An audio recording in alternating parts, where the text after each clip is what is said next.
कई भक्त कहते हैं जी हमें मेरे 3 दिन मंत्र ना जपा, मैंने 4-5 दिन मैंने नाम नहीं जपा। क्यों नहीं जपा? कि टेंशन हो गई थी। अब भले आदमी टेंशन तो हो जा, खैर टेंशन भी हो जाए, लेकिन भगवान की भक्ति भी अपना करता रहे दुखी सुखी होकर। उस टेंशन को भी पड़ी रहेगी, लेकिन मंत्र भी थोड़ा बहुत कर लेना चाहिए, छोड़ना नहीं चाहिए। अब ये तो मंत्र इस काल ने तो इतनी टेंशन कर रखी है इस प्राणी के साथ में, गिनती है को ना। घर में को वासनी हो जाए तो टेंशन, और छोटे मोटे व्यवसाय में 100 घाटे बाधे हो उसमें टेंशन, पता नहीं कितने प्रकार की समस्याएं हमारे जान में डाल रखी काल ने। काल का ये उद्देश्य है कि ये भक्ति ना करें। जब इनको मनुष्य शरीर प्राप्त हो तब तो इनमें इतनी टेंशन भर दी या विकार भर दिए, कोई घुट्टी लावे, कोई जुआ खेला, कोई दारू पीवे, बीड़ी पीवे, सिगरेट पीवे, कोई 2 नंबर के काम में, कोई कोठी बनाने के काम में, यानी को इनको सबको ऐसा व्यस्त कर रखा है कि फुर्सत को ना। और फिर अब ये है भक्ति का समय आ गया, अब ये भक्ति युग आ गया, भक्ति का काल आ गया, समय भक्ति काल, बिचली पीढ़ी आएगी। और इसमें काल ने कथित पूरा अंगा ला दिया।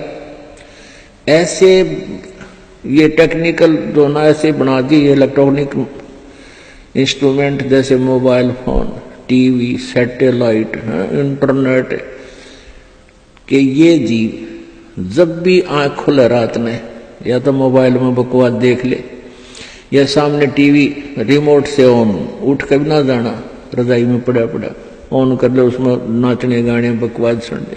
यानी भक्ति से कोसों दूर रहे ये प्राणी।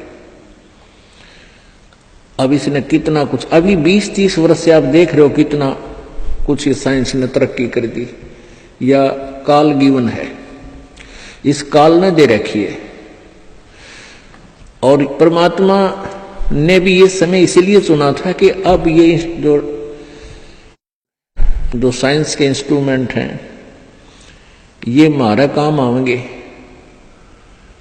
एक जगह बैठे और लाखों करोड़ों जगह टीवी में परमात्मा की महिमा को घर बैठे सुन सका करोगे। हम इनमें बकवास क्यों देखेंगे? हम भगवान देखेंगे, परमात्मा की चर्चा सुना करेंगे, तो हम इसका सदुपयोग करेंगे। तो पुण्यात्मा ये परमेश्वर कहते हैं, जिन हर जैसा सुमरिया और ताको तैसा लाभ, ओसा प्यास न भाग ही जब लग दसैनी आब। जिन्होंने जैसी भी भगवान की भक्ति की है उनको उतना ही लाभ अवश्य मिलेगा। और ओस पीने से प्यास नहीं बुझती, ओस चाटने से प्यास नहीं बुझती। प्यास बुझेगी गट गट गिलास पीने पानी के गिलास पिया जब प्यास बुझेगी। तो हम पहले क्या करते थे, दान धर्म कितना करते थे, 2 रुपये चढ़ा दिए को 5 मुश्किल थे, 10 चढ़ा दिए तो बड़े खुश होया करते थे। या 100 रुपये का प्रसाद बांट दिया हनुमान जी के मंगलवार ने, तो ये हमारी पूजाएं थी।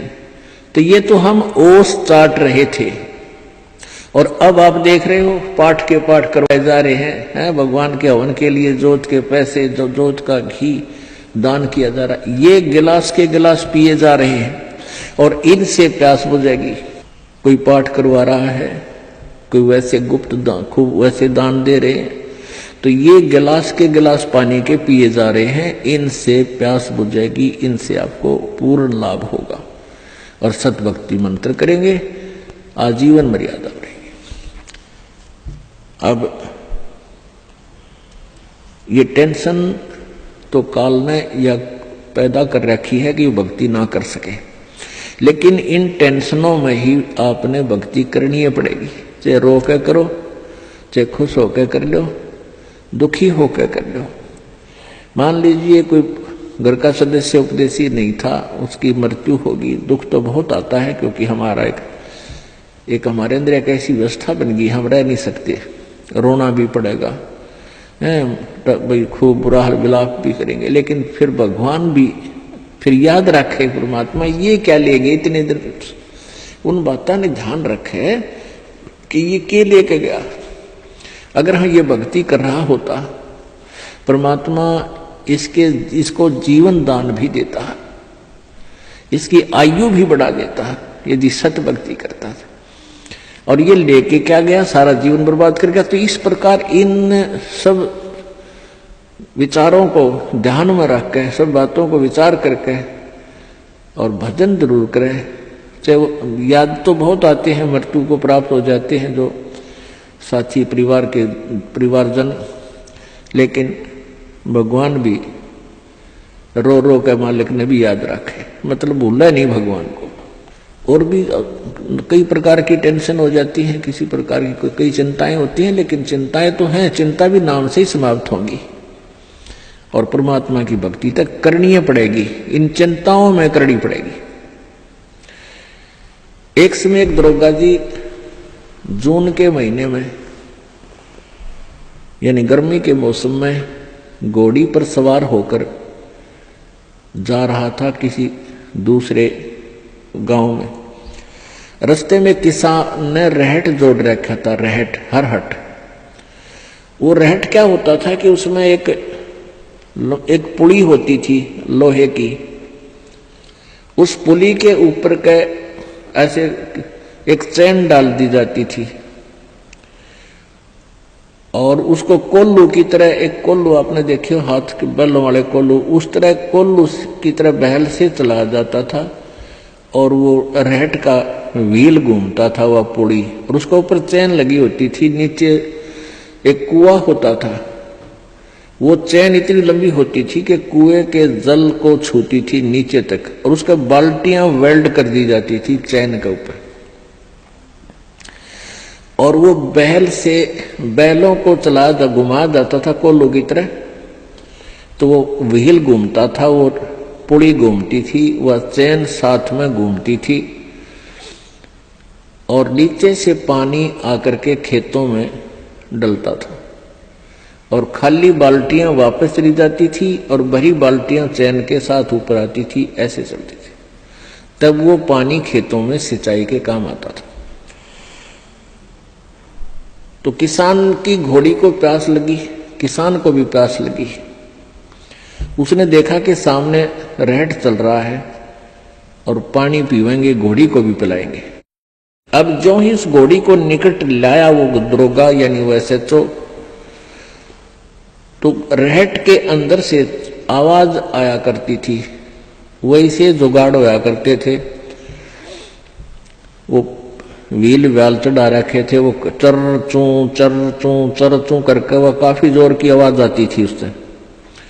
वह घोड़ी उस चरचू ने सुनकर, चींचू ने सुनकर, और वह फड़क गई, 1 किला दूर जाके डटी।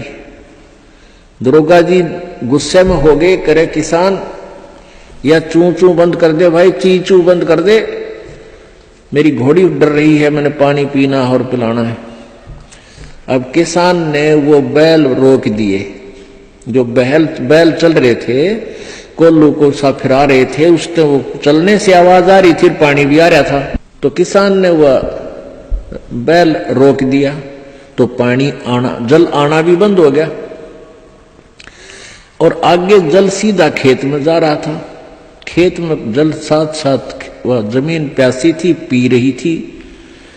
जल घोड़ी के पीने योग्य एकत्रित नहीं रहा, घोड़ी निकट आई, जल था नहीं। दरोगा जी ने कहा कि एक किसान जल निकाल। उसने फिर बैल का डंडा मार दिया, बैल चला तो चू ची चू, फिर हुई घोड़ी, फिर भागी। वो किसान को उसने कहा, दरोगा ने गया चू चू बंद करवा, ची चू बंद कर। उसने फिर बैल रोक दिया, वो फिर घोड़ी लिया, पानी पाया नहीं। तब वो किसान बोला, दरोगा जी इस ची चू में पी गए तो पी गए ना, दोनों मरोगे तुम। तो ये ची चू में ही पीना पड़ेगा ये जल, राम नाम का भाई। जब राम नाम बंद कर दिया तो भक्ति गई, वह चू चू तो फिर फायदा क्या हुआ, वह टेंशन तो सहे से भक्ति और बर्बाद होगी। तो इस ची चू में पानी पीना पड़ेगा, जल पीना पड़ेगा भाई, हिम्मत रखो और एक दिन परमात्मा ऐसी कृपा करेगा या ची चू भी बंद हो जाएगी, क्योंकि परमात्मा के नाम से सब दुख दूर होते हैं। कबीर 5 पहर धन दे गया और 3 पहर रया सोए। 1 पैर हरि ना भजा फिर मुक्ति कहां से होए।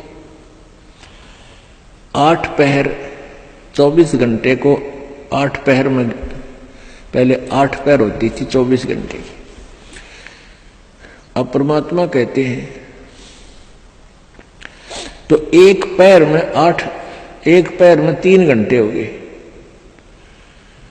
तो परमात्मा कबीर जी ये बताना चाहते हैं कि 3 पैर तन धंधा करा 15 घंटे, 5 पैर तो 3 पैर तो सो गया, यानी 1 दिन रात टोटल पूरा कर दिया। और 1 पैर हरि ना बजा, 3 घंटे भी भगवान को नहीं दिए तूने। 5 पैर धन दे गया, 3 पैर रया सोए। 1 पैर हरि ना जप्यो, मुक्ति कहां से हुई। यानी टोटल 3 घंटे परमात्मा ने बता दिए कि पूरे 24 घंटे में 3 घंटे आप भगवान के भजन में अवश्य लगाओ। और उनका ये नहीं है कि स्पेशल एक जगह बैठ के लगा लो, बहुत समय होता अपने पास। जैसे आप जी कोई मजदूरी के लिए जाते हो, घर से वहां तक घंटा 1 लगे, मालिक का सिमरण करता जा। बस में बैठकर जा रहे हो कहीं काम, बस वहां भक्ति करें।